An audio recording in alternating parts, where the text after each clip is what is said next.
Alors, savez-vous ce que veut dire en bonne santé?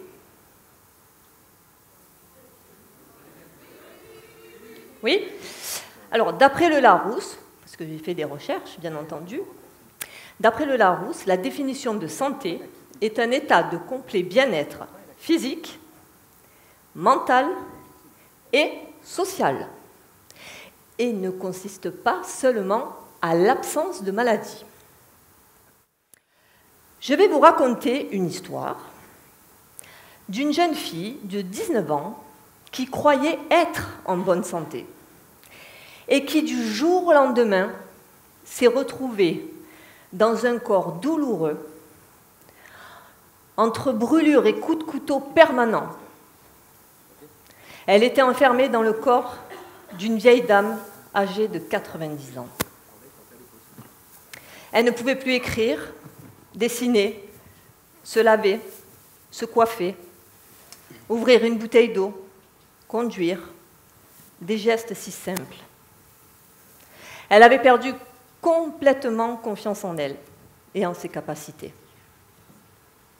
Et un beau jour, le diagnostic tombe. C'est une polyarthrite rhumatoïde sévère. Vous connaissez ? Alors, c'est une maladie auto-immune, une maladie chronique, donc à vie, qui enflamme, déjà qui fatigue énormément, déjà, qui enflamme plusieurs articulations, les déforme, et à terme, si on ne prend pas de traitement, ça peut même toucher les organes. Ces 20 dernières années ont été difficiles, douloureuses, mais très enrichissantes.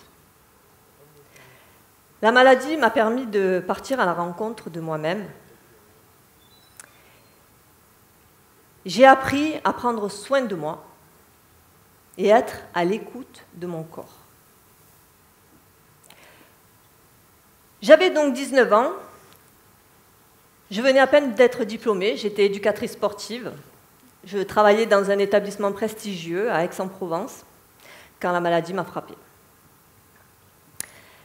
La gérante me mettait une trop grosse pression. Il ne faut pas oublier que le stress est un facteur déclencheur de maladie. Eh bien, moi, ça a fait son effet. Un beau matin, j'essaye de sortir de mon lit et je n'y arrive pas. Alors, je me fais rouler et puis je rampe pour tenter de me relever. Je rampe contre le mur. Vous imaginez la scène? Bon, c'était évident, je ne pouvais plus travailler dans le sport.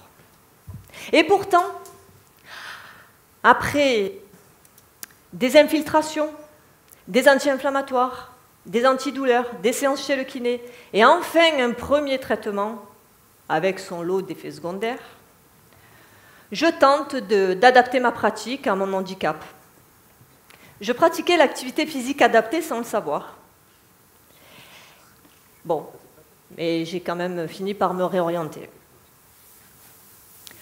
Par la suite, j'ai eu envie de travailler dans le milieu hospitalier, dans le secteur de la santé.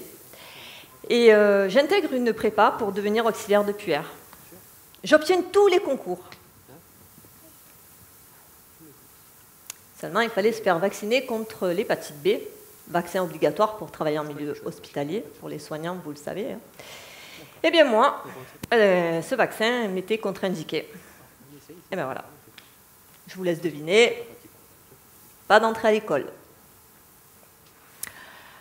L'envie de devenir maman se faisait sentir, j'avais envie de mettre de la joie dans ma vie, de pouponner. Et la famille me dit, tu vas pas faire un bébé, tu es malade, tu risquerais de donner ta maladie à ton bébé. Ma rhumatologue était peu enthousiaste car le traitement que je prenais avait des risques de donner des malformations à mon bébé. Alors il fallait que je l'arrête et j'avais de fortes chances que la maladie flambe ou qu'elle se mette en sommeil grâce aux hormones de la grossesse. Je vous laisse deviner, il a fallu me mettre sous cortisone pour atténuer les douleurs. Mais j'ai eu ce bébé qui est en très bonne santé.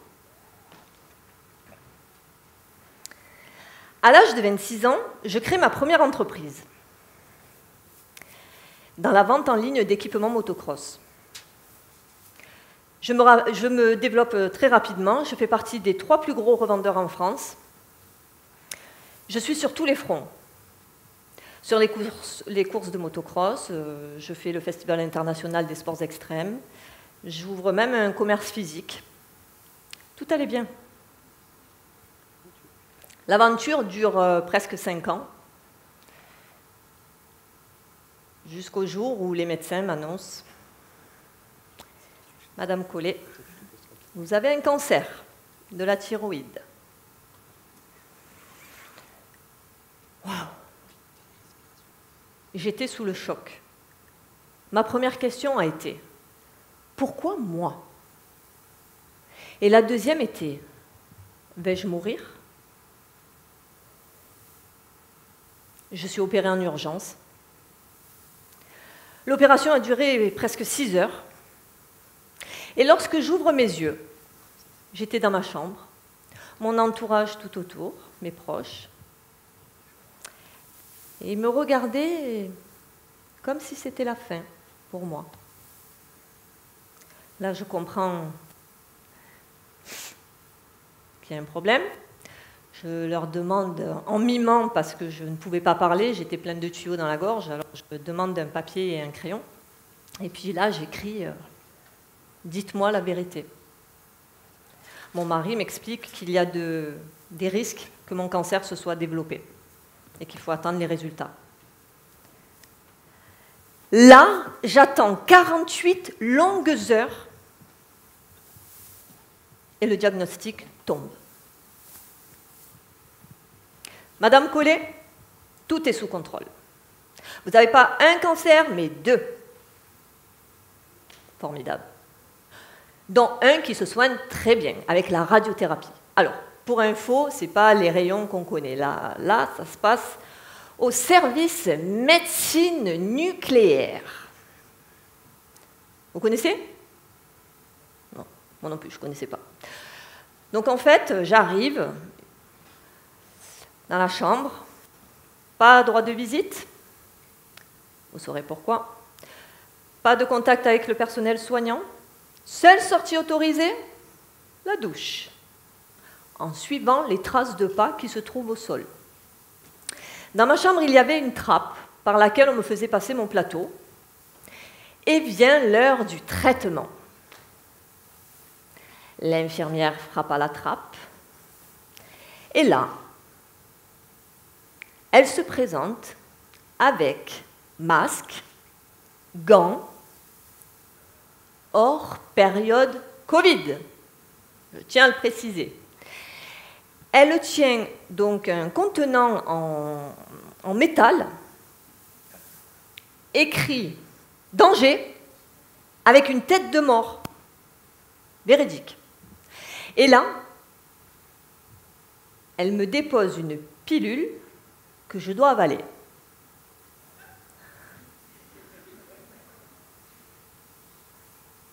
Bon, ben, j'étais radioactive. Mais ce cancer, je l'ai eu.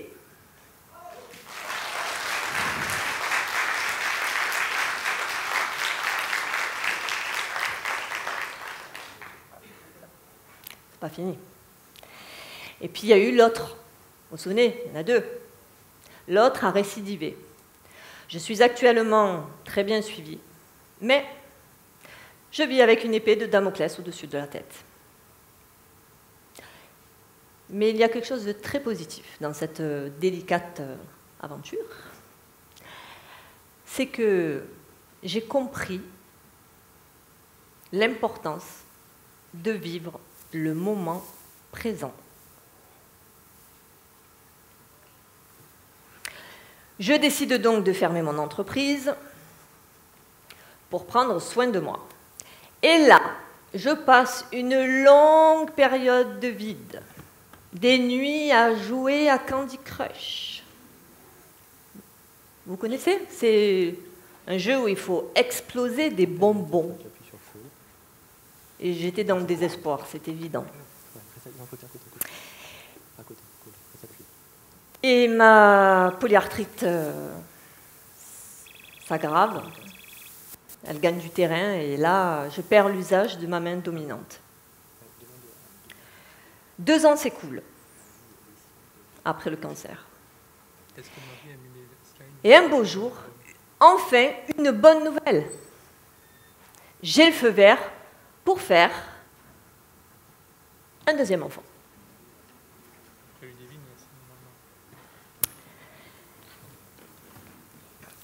Là, j'étais maintenant maman de 2 merveilleux enfants. Il fallait absolument que je me relève. Je repars à la recherche d'un emploi. Je postule pour un poste en tant que responsable de salle de sport. Je l'obtiens. Puis l'aventure, elle dure seulement 1 an. L'entreprise est ferme. L'histoire se répétait. Je ne croyais jamais pouvoir trouver ma place.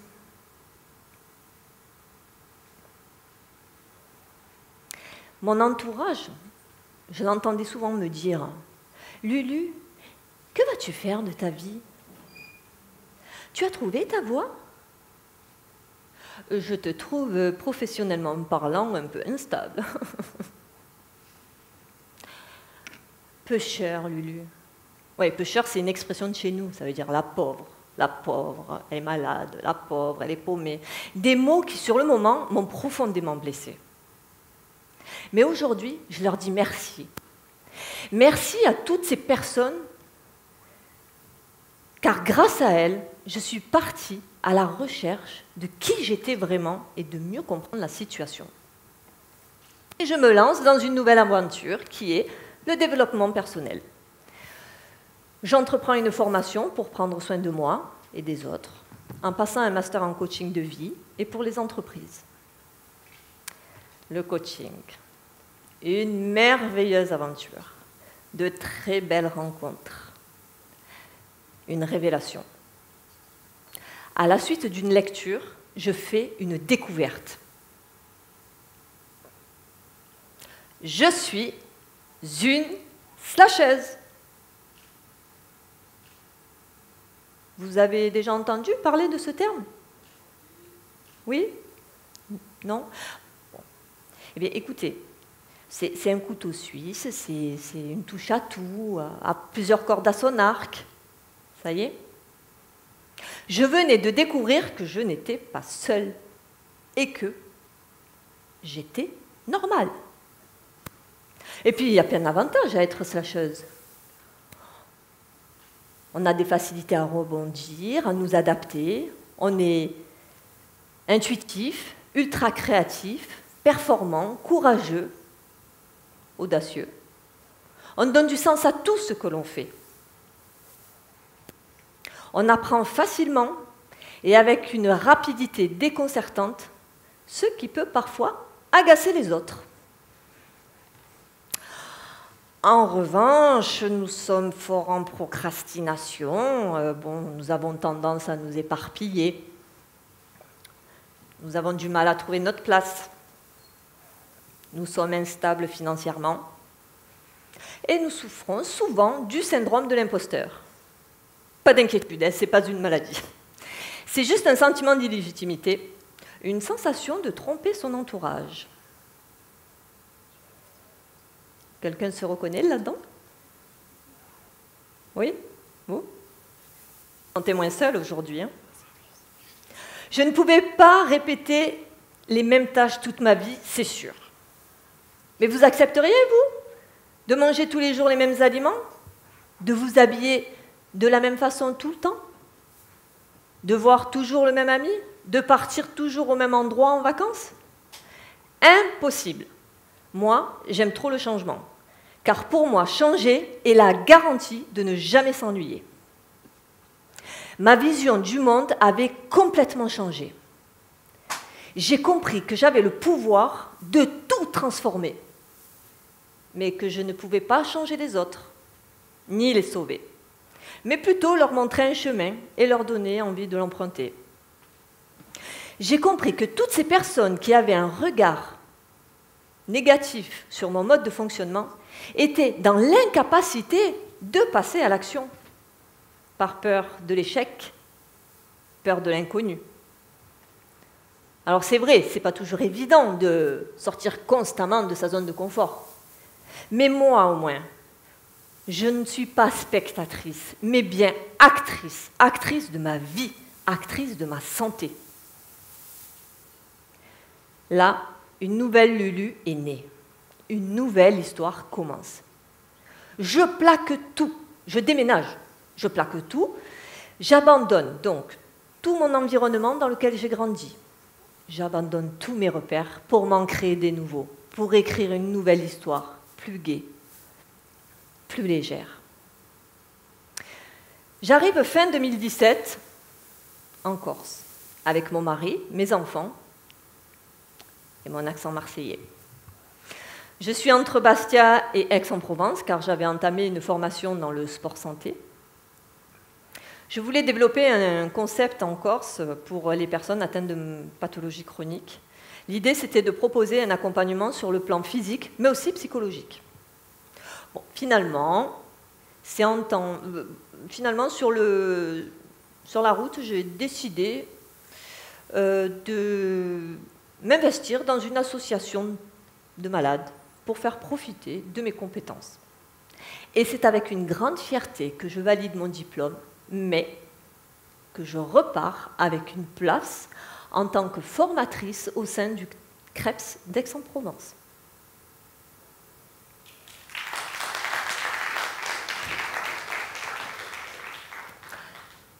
Un an après mon arrivée sur l'île, mon état de santé s'améliore considérablement. Les médecins me proposent une opération de mon poignet. Une grande réussite. Une renaissance. Et un soulagement pour mon mari, qui d'ailleurs me fait cette proposition.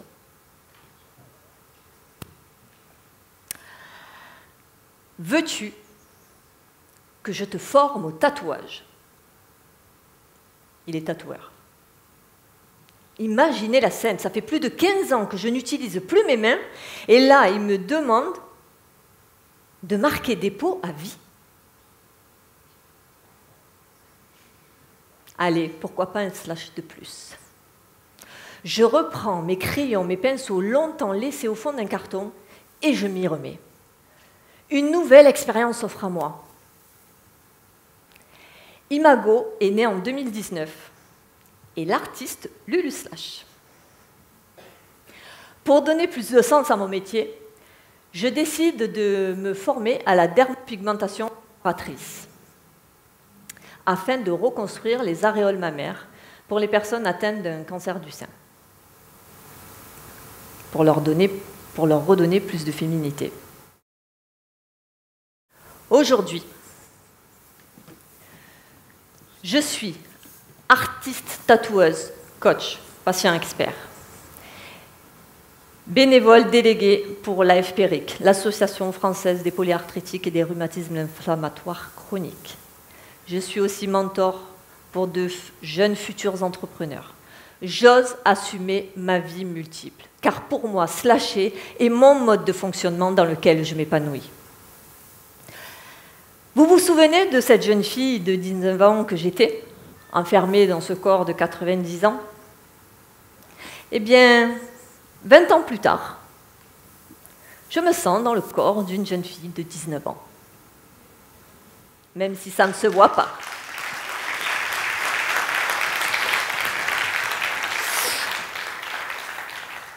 Les médecins me questionnent sur le comment j'ai fait pour rajeunir. Avant de guérir quelqu'un, demande-lui s'il est prêt à abandonner toutes les choses qui le rendent malade, disait Hippocrate. Comme je dis toujours, je suis malade et en bonne santé. Je suis l'artiste de ma vie. Oser ne coûte qu'un instant d'embarras. Ne pas oser, c'est être embarrassé toute sa vie. Paraît-il que nous passons 49% de notre vie à réfléchir de la vie que l'on pourrait avoir. Mes amis, ne serait-il pas le moment d'arrêter de réfléchir ?